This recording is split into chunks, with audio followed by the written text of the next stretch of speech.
Videos ఇప్పటిదాకా ఎంసెట్‌లో మీరు చాలా వీడియోస్‌లో చీట్ కోడ్స్ గురించి అయితే తెలుసుకుంటారు. కానీ దాన్ని ఒక్కొక్కరు వాళ్ళ ఓన్ వేలో చెప్పడం జరిగింది. అయితే చాలామందికి ఇది అర్థమై ఉండొచ్చు, అర్థం కాకపోయి ఉండొచ్చు. దాన్ని ఇంకొంచెం సింప్లిఫై చేసి ఇంకా మీకు అర్థమయ్యే విధంగా ఇప్పుడు చెప్పడం జరుగుతది. వెరీ సింపుల్ అండి. Very easy. మనం ఆన్సర్ ప్యాటర్న్ బట్టి మనం ఈ చీట్ కోడ్ అప్లై చేయాలి. ఆన్సర్ ప్యాటర్న్ ఎలా ఉండాలి? దానికి ఏ చీట్ కోడ్ అప్లై చేయాలి అనేది చెప్తాను. ఆల్మోస్ట్ ఈ చీట్ కోడ్స్ అన్నీ కూడా మీకు తెలిసినటివే. కానీ ఎలాంటి వాటిని ఈజీగా ఐడెంటిఫై చేసి ఏది అప్లై చేయాలనేది మనకి ఇంపార్టెంట్ అనమాట. సో వీడియోని ఎక్కడ స్కిప్ చేయకండి. ఫస్ట్ టైం వచ్చిన సబ్స్క్రైబ్ చేసుకోండి. అలాగే లైక్ అండ్ షేర్ చేయండి. సో దాని ద్వారా మీ ఫ్రెండ్స్కి కూడా యూజ్ అవుద్ది. సో ఫస్ట్ చీట్ కోడ్స్ గురించి చూసేటప్పుడు ముందుగా మనము ఆన్సర్ పేపర్ ఎక్కడి నుంచి స్టార్ట్ చేయాలి అది చాలా ఇంపార్టెంట్. సో మనకు టోటల్గా మనకు అందరికీ తెలిసిందే 160 క్వశ్చన్స్ ఉంటాయి మనకు ఎంసెట్లో. ఈ 160 క్వశ్చన్స్లో జనరల్గా అందరూ ఏం చేస్తామంటే ఫస్ట్ నుంచి స్టార్ట్ చేసుకుంటే వెళ్తాం. First question, second question, third question. ఈ ఫస్ట్ రాకపోతే సెకండ్కి వెళ్తాం, సెకండ్ రాకపోతే థర్డ్కి వెళ్తాం. సో ఈ ప్యాటర్న్ని అవాయిడ్ చేయండి. ఎందుకంటే so most of the first to 10 questions తర్వాత లాస్ట్ ఉన్న 10 క్వశ్చన్స్ ఏవైతే ఉంటాయో అవి చాలా కూడా మీ స్ట్రెస్ బేస్డ్ అంటే సైకలాజికల్గా మీరు డిస్టర్బ్ అయ్యే క్వశ్చన్సే ఉంటాయి. సో ఆ ప్యాటర్న్ క్వశ్చన్ పేపర్ ఎగ్జామినేషన్ ఎవరైతే సెట్ చేస్తారో వాళ్ళు ఆ క్వశ్చన్స్ని ఆ రకంగా తయారు చేయడం జరుగుతుంది. సో దీనివల్ల ఏమవుతుందంటే మీరు చాలా కన్ఫ్యూజన్ అవుతారు. సో చాలామంది మీరు చాలాసార్లు గమనించుంటారు, మీరు బయటికి రారే చాలా ఈజీ క్వశ్చన్ రాయినా కూడా నేను సరిగ్గా చేయలేకపోయాను అంటారు. ఇదంతా ఎందుకంటే ఈ ఫస్ట్ 10 క్వశ్చన్స్ చేసే మాయ అనమాట. అలాగే లాస్ట్ 10 క్వశ్చన్స్ నుంచి కూడా చేసే మాయ. కాబట్టి మీరు ఎక్కడ కూడా ప్యాటర్న్లో ఒక ప్యాటర్న్లో ఫస్ట్, సెకండ్, థర్డ్ ఇలా ప్యాటర్న్లో కాకుండా ర్యాండమ్ క్వశ్చన్స్ పిక్ చేసుకోండి. అంటే మీకు సిస్టమ్ ఆన్ చేయగానే మీకు అక్కడ క్వశ్చన్స్ పక్కన రైట్ సైడ్ ప్యాలెట్ ఉంటుంది. క్వశ్చన్ సెలెక్ట్ చేసుకునే ప్యాటర్న్ 1 2 3 4 5 6 అని ఎక్కడో 15th క్వశ్చన్ లేకపోతే 20th క్వశ్చన్ ఫస్ట్ సెలెక్ట్ చేసుకోండి.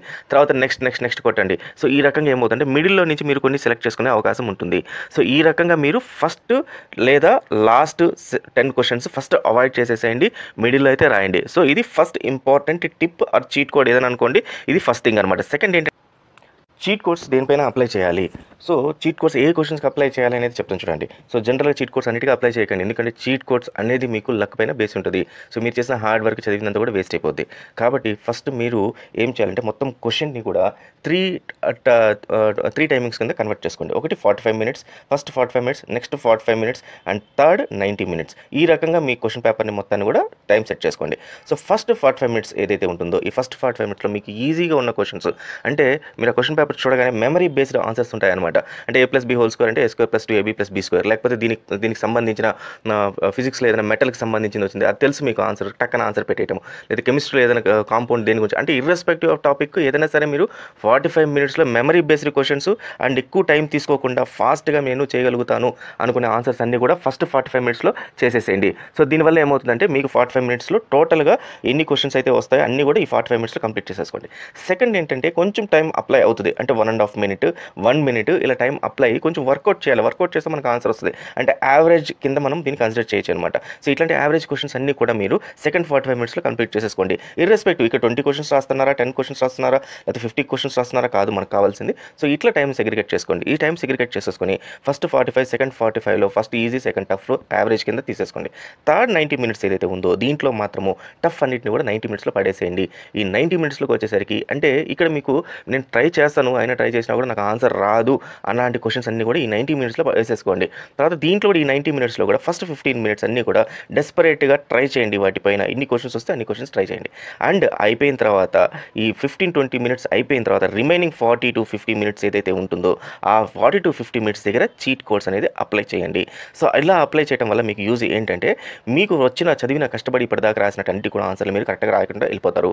చీట్ కోడ్స్ అనేది మీకు లక్ పైన డిపెండెంటే కాబట్టి దీంట్లో మీరు ఏ చీట్ కోడ్ అప్లై చేసినా 50% అనేది ఆన్సర్స్ అయితే మీకు 50% మార్క్స్ అయితే రావడం జరుగుతుంది. కాబట్టి సో ఈ 50% ఛాన్సెస్ ఏవైతే ఉంటాయో అవి మనం లాస్ట్లో వేసేసుకుంటాము. చదివిన దానికి ఒక వర్త్ ఉంటుంది కాబట్టి ఫస్ట్ ఈ 45 మినిట్స్లో చేసేసుకుందాం. సో నౌ ఈ లాస్ట్ 90 మినిట్స్లో చీట్ కోడ్స్ ఎలా అప్లై చేయాలి, అక్కడ క్వశ్చన్ పేపర్ ప్యాటర్న్ ఎలా వస్తుందో చూద్దాం. ఇక్కడ సో ఫస్ట్ లాస్ట్ 90 మినిట్స్ ఏదైతే చెప్పానో నేను మీకు చీట్ కోడ్స్ అప్లై చేయమని, సో ఇక్కడ డిఫరెంట్ చీట్ కోడ్స్ అయితే అప్లై చేయాలి. దీంట్లో ఫస్ట్ నేను ఎలా చెప్తానంటే మీకు ఆన్సర్ ప్యాటర్న్ ఎలా ఉంటుంది అని చెప్తాను. సో ఫర్ ఎగ్జాంపుల్ ఒక క్వశ్చన్కి మనకు ఆన్సర్ ప్యాటర్న్ ఈ రకంగా ఉంటుంది. 300 + 300 2 - 300 3 100 4 0. చూడండి ఇక్కడ +300 - 300 సిమిలర్గా ఉన్నాయి. థర్డ్ వచ్చేసి 100 ఉంది అండ్ ఫోర్త్ వచ్చి కంప్లీట్గా 0 ఉంది. అంటే ఇక్కడ కొన్ని వాల్యూస్ ఉన్నాయి. ఇక్కడ ఫోర్త్ అనే ఆప్షన్లో అసలు వాల్యూస్ అనేది లేదు. అంటే ఈ మూడిటిలో ఒకటి కంప్లీట్గా మనకు అసలు సంబంధం లేకుండా ఉంది. దీన్ని ఏమంటామంటే ఆడ్ మ్యాన్ అవుట్ అంటామన్నమాట. అంటే ఆడ్ థింగ్ అవుట్ చేయాలి అంటే మనకి ఏదైతే సంబంధం లేదో దాన్ని తీసేస్తాము. సో ఇది తీసేసాం. ఫస్ట్ తీసేసిన తర్వాత మనకు 2 సిమిలర్గా ఉన్నాయి. ఏవైతే సిమిలర్గా ఉన్నాయో వాటిలోనే ఆన్సర్స్ ఉంటాయి. ఏవేవి ఉన్నాయి? +300 అండ్ -300. ఈ రెండిట్లో నుంచి మనకు మనకు కరెక్ట్ ఆన్సర్ ఏంటంటే ఎప్పుడు కూడా మనకు దీంట్లో లెస్సర్ వాల్యూ ఏదైతే ఉంటుందో, లెస్సర్ వాల్యూ అంటే తక్కువ వాల్యూ ఏదైతే ఉంటుందో అదే ఆన్సర్ అయి ఉంటుంది. ఇది 90% ప్రూవ్ అయ్యింది. చాలాసార్లు చీట్ కోడ్స్ మీరు ఏ ఛానల్కి వెళ్ళినా కూడా ఎవరు చెప్పినా కూడా దీంట్లో మీకు 90% అయితే ప్రూవ్ అయిందనమాట. సో లెస్సర్ వాల్యూ ఉండేవి మనకు cheat codes. So question pattern ఎప్పుడైతే మనకు 2 వాల్యూస్ సేమ్గా ఉండి సిమిలర్గా ఉండి థర్డ్ వాల్యూ డిఫరెంట్గా ఉండి ఒకటి కంప్లీట్గా దీనికి సంబంధం లేకుంటే అప్పుడు మనం ఫస్ట్ ఏం చేస్తాము, ఏదైతే సంబంధం లేదో దాన్ని తీసేస్తాము. సెకండ్ ఇంకోటి ఏం చేస్తామంటే ఈ రెండింటి వాల్యూస్లో ఏదైతే ప్లస్ అండ్ మైనస్ ఉన్నాయో, దీని ప్లస్ ఆర్ మైనస్ లేదా 2 ప్లస్లు ఉన్నా కూడా దాంట్లో లెస్సర్ వాల్యూ ఏదైతే ఉంటుందో దాన్ని తీసుకుంటాము. So this is first tip. Answer ఈ రకంగా ఉంటే ప్యాటర్న్ ఉంటే దీన్ని ఈ రకంగా చేయొచ్చు. నెక్స్ట్ ప్యాటర్న్, ఆన్సర్ ప్యాటర్న్ ఏ రకంగా ఉంటుంది అనేది చూద్దాము.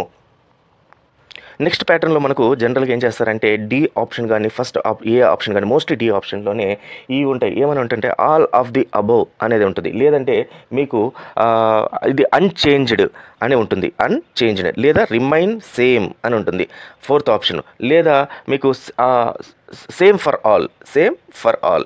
సో ఈ రకంగా మనకు ఏదన్నా సరే ఇలాంటి ఆప్షన్ కనబడితే నెక్స్ట్ దీన్ని మీరు కంపల్సరీ యూజ్ చేసేసుకోండి, కళ్ళు మూసుకొని యూజ్ చేసేసుకోండి. మళ్ళీ చెప్తున్నాను, ఇవన్నీ చీట్ కోడ్స్ మీరు లాస్ట్లో మీకు ఇంకా రావు అన్న ఆన్సర్ల పైన మాత్రమే అప్లై చేయండి, అన్నిటికీ అప్లై చేయకండి. సో ఇది సెకండ్ టైప్ ఆఫ్ ప్యాటర్న్ అండి. ఇట్లాంటి ఆప్షన్ ఎక్కడ కనపడినా కూడా దీనిపైన అప్లై చేసేయండి. నెక్స్ట్ థర్డ్ ప్యాటర్న్ ఏంటంటే assertion and reasoning. So assertion and reasoning మీకు ఐడియా ఉంటుంది కదా. సో అసర్షన్ అండ్ రీజనింగ్లో మీకు జనరల్గా ఆప్షన్ ఏ ఏదైతే ఉంటుందో దీనికి ఆన్సర్ వచ్చి 70%, ఆప్షన్ డి ఏదైతే ఉంటుందో దీనికి వచ్చి 30% ఛాన్సెస్ ఉంటాయి. దెన్ బి అండ్ సి ఏవైతే ఉంటాయో దీనికైతే మాత్రం 90% వీటికైతే ఛాన్సెస్ అయితే లేవన్నమాట. కాబట్టి assertion and reasoning type of questions ఎక్కడైనా వస్తే అంటే ఇది థర్డ్ టైప్ ఆఫ్ ప్యాటర్న్, 70% ఏకి లేదా డికి 30% ఉంటాయి. మరి 70-30%లో ఏది మనం చూస్ చేసుకోవాలంటే రెండిట్లో లెంతియెస్ట్ ఆన్సర్ ఏదైతే ఉంటుందో ఈ లెంతియెస్ట్ ఆన్సర్ని మీరు చూస్ చేసుకోండి. సో ఈ రెండిట్లో లెంతియెస్ట్ ఆన్సర్ అనేది మీకు ఆన్సర్ అనమాట.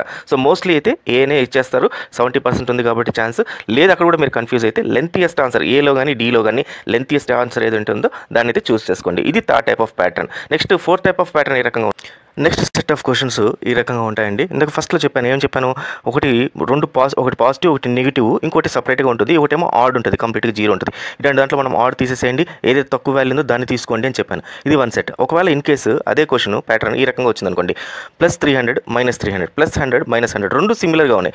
నేను చెప్పింది ఏంటి, ఒకటి ఆడ్ తీసేసి రిమైనింగ్ తక్కువ ఉండి తీసుకోమని చెప్పాను. మరి దీంట్లో రెండు సేమ్గా ఉన్నాయి, దీంట్లో ఆడ్ ఏంటి అనేది మనకు తెలియదు. సో ఇలాంటి క్వశ్చన్ ఏం చేయాలి, సింపుల్గా స్కిప్ చేసేసి దీనికి ఇంకొక ట్రిక్ అప్లై చేద్దాం. దాన్ని ఏబిసిడి ట్రిక్ అంటారు. ఈ ఏబిసిడి ట్రిక్ అనేది ఎలా వర్కౌట్ అవుతుందో చూద్దాం ఇక్కడ. సో ఏబిసిడి ట్రిక్ అంటే వెరీ సింపుల్ అండి. ఇప్పుడు మీరు మొత్తం కలిపి ఎన్ని అయితే ఆన్సర్స్ రాశారో అవన్నీ కూడా ఒకసారి కౌంట్ చేసుకోండి. అంటే from the beginning first answer నుంచి లాస్ట్ ఆన్సర్ వరకు. సో ఫర్ ఎగ్జాంపుల్ ఏ మీరు 20 పెట్టారు, బి వచ్చి 30 పెట్టారు, అండ్ సి వచ్చేసి 30 పెట్టారు, డి వచ్చి 30 పెట్టారు. ఈ ట్రిక్ అయితే మీరు లాస్ట్లో అప్లై చేయాలి, ఎందుకంటే మధ్యలో మాత్రం అప్లై చేయకండి, లాస్ట్ ఫైనల్ అంటే అప్పుడు మీకు అన్ని ఆన్సర్లు తెలుస్తాయి. సో ఇక్కడ చూస్తే మీరు ఏని మాత్రం 20 మాత్రమే పెట్టారు, కాబట్టి ఏం చేస్తారంటే కళ్ళు మూసుకొని అన్నిటికి కూడా ఏ అని సెలెక్ట్ చేసుకుంటే వెళ్ళిపోండి. ఎందుకంటే మీకు అన్నీ కూడా 40 ఉండాలి. సో తక్కువ ఏదైతే పెట్టారో ఆ తక్కువ ఉన్నది మిగతా వాటిలో ఆన్సర్లో ఖచ్చితంగా ఉండే ఛాన్స్ ఉంది. ఎంత ఛాన్స్ ఉందంటే 50% అయితే మినిమం ఉంటుంది, 50% నుంచి 75% అయితే ఈ ఆప్షన్ అయితే 100%గా 75% అయితే ఖచ్చితంగా అయితే వస్తుంది. సో ఇది లాస్ట్ ఏబిసిడి ట్రిక్ అండి. సో ఫైనల్గా నేను చెప్పేది ఏంటంటే, సో మొత్తం కూడా మీ ఏదైనా కూడా ఈ ట్రిక్స్ అనేది కూడా లాస్ట్ 45 మినిట్స్లోనే అప్లై చేయండి. అది కూడా కంప్లీట్గా మాకు ఆన్సర్స్ రావు అనుకున్న వాటికి మాత్రమే అప్లై చేయండి. అండ్ మోస్ట్ ఇంపార్టెంట్, ఇది 50% మీకు ఆన్సర్స్ వస్తాయి. 50% ఖచ్చితంగా దీంట్లో నుంచి మీకు మార్కులు అయితే 50% వస్తాయి. దీనిపైన అయితే మీరు ఎక్స్పెక్ట్ చేయడానికి లేదు, అది వస్తే మాత్రం ఖచ్చితంగా లక్. సో ఇప్పుడు చెప్పిన ట్రిక్స్ అన్ని కూడా ఎగ్జామినేషన్లో మనకి ఇచ్చిన ఆన్సర్ ప్యాటర్న్ బట్టి మనం అప్లై చేసుకుంటా పోవచ్చు. అండ్ మోస్ట్ ఇంపార్టెంట్, హార్డ్ వర్క్ని నమ్ముకోండి. ఎటువంటి పరిస్థితుల్లో చీట్ కోడ్స్ పైన పోయి ఫస్ట్ నుంచి కూడా చీట్ కోడ్స్ అయితే పెట్టకండి, ఫస్ట్లో మీకు వచ్చిన ఆన్సర్స్ అయితే పెట్టండి. సో అది ఫ్రెండ్స్. సో మొత్తం మీద ఈ రకంగా అయితే చీట్ కోడ్స్ అయితే అప్లై చేయొచ్చు. ఇన్ కేసు మీకు ఏదైనా డౌట్ ఉంటే కామెంట్ సెక్షన్లో పెట్టండి. సో ఈ రోజు కూడా ఎగ్జామ్కి వెళ్ళే వాళ్ళు ఉన్నారు కాబట్టి వెంటనే ఇమీడియట్గా ఈ వీడియో చూసేసేయండి, ఖచ్చితంగా ఈ చీట్ కోడ్స్ అప్లై చేయండి, మీకైతే చాలా బాగా వర్క్ అవుద్ది, మినిమం గ్యారంటీ అయితే ఇవ్వచ్చు మనము. So all the best and thank you very much.